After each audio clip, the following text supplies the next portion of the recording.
Bonjour tout le monde. Bon, aujourd'hui, les émotions. Je viens de voir un début d'article publié par Monsieur Cyrulnik, qui est très très intéressant comme monsieur, et intitulé La haine, une émotion du passé. C'est clair, c'est vrai. Mais en fait, c'est vrai pour toutes les émotions. C'est vrai pour toutes les émotions, par définition. Euh, une émotion, elle est déclenchée par la façon dont on traite une information qui nous est reçue de l'extérieur. L'information, elle est déjà reçue, l'événement, il a déjà eu lieu, la personne en relation avec l'événement ou les personnes en relation avec l'événement sont déjà dans autre chose, certainement à ce moment-là, où elles ont décidé de rester elles-mêmes dans leurs propres attitudes, mais c'est leur choix et c'est quelque chose qui appartient déjà au passé. Euh, Du coup, quand chacun d'entre nous décide, parce que c'est une décision, on n'en a pas l'impression, mais c'est une décision que l'on prend, consciente, inconsciente, préconsciente, peu importe les mots, euh, ça reste notre choix à nous de rester dans cette émotion-là. Voilà, admettons quelqu'un nous file une claque, très désagréable, hein, comme moment, vraiment pas agréable. Ça nous met en colère, ou ça nous rend triste, ou ça nous laisse complètement pantois, comme ça, paralysés. Peu importe, voilà, l'émotion qui va venir prédominer, qui va venir dominer d'ailleurs, même pas prédominer, qui va intervenir. Si notre être reste accroché à cette émotion, elle reste dans le passé, elle reste au moment où la claque a eu lieu. Mais la claque, elle a déjà eu lieu il y a 32 secondes, 5 minutes, 10 ans, 20 ans.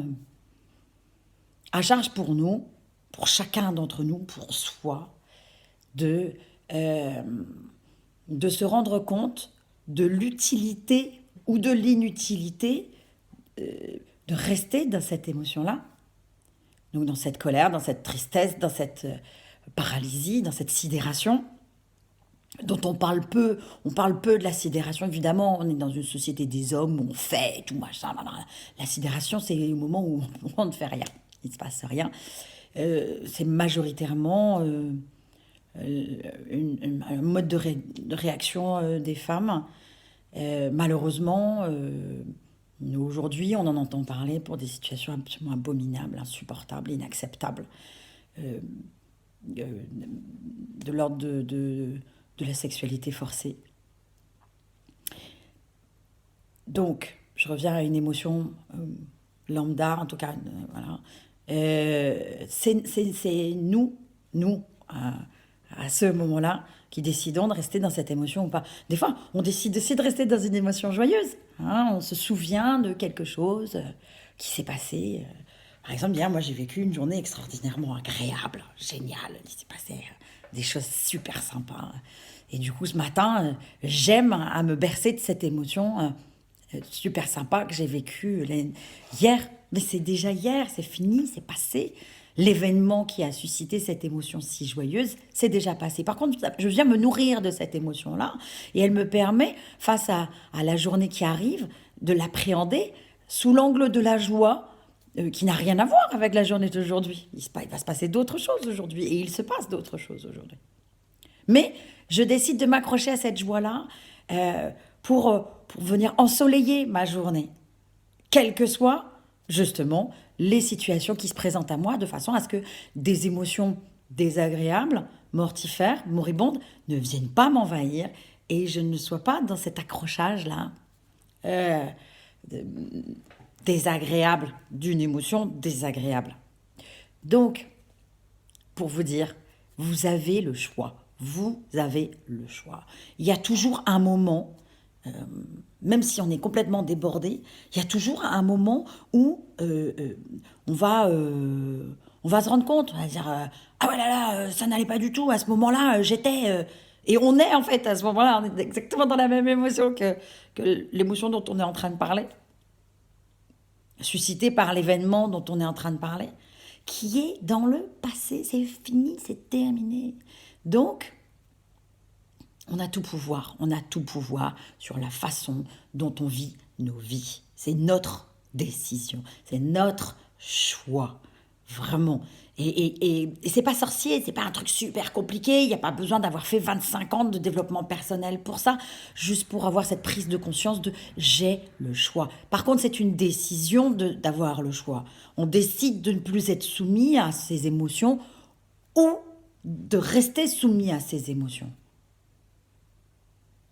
Soyez honnête avec vous-même, ça vous aidera à être beaucoup plus léger dans votre relation aux autres. Je décide de rester dans cette émotion parce qu'il y a eu cet événement et qu'au moment où il y a eu cet événement, ça m'a mis dans cette émotion-là. Ça m'a mis pas du tout. On a décidé de réagir de telle et telle manière. Face à la même situation, 1 milliard de personnes va réagir d'1 milliard de façons différentes. Avec, grosso modo, cinq principales émotions. La joie, la colère, la tristesse, le ressentiment. J'en oublie un, je ne sais plus lequel. Aidez-moi.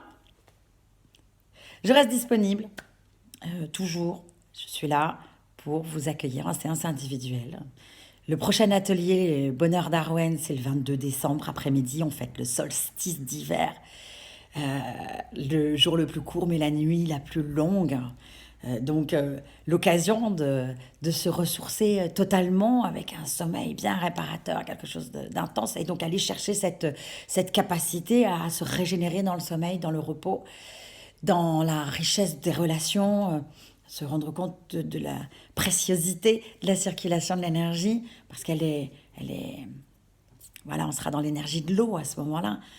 C'est sous la terre, mais c'est partout, c'est dans toute chose.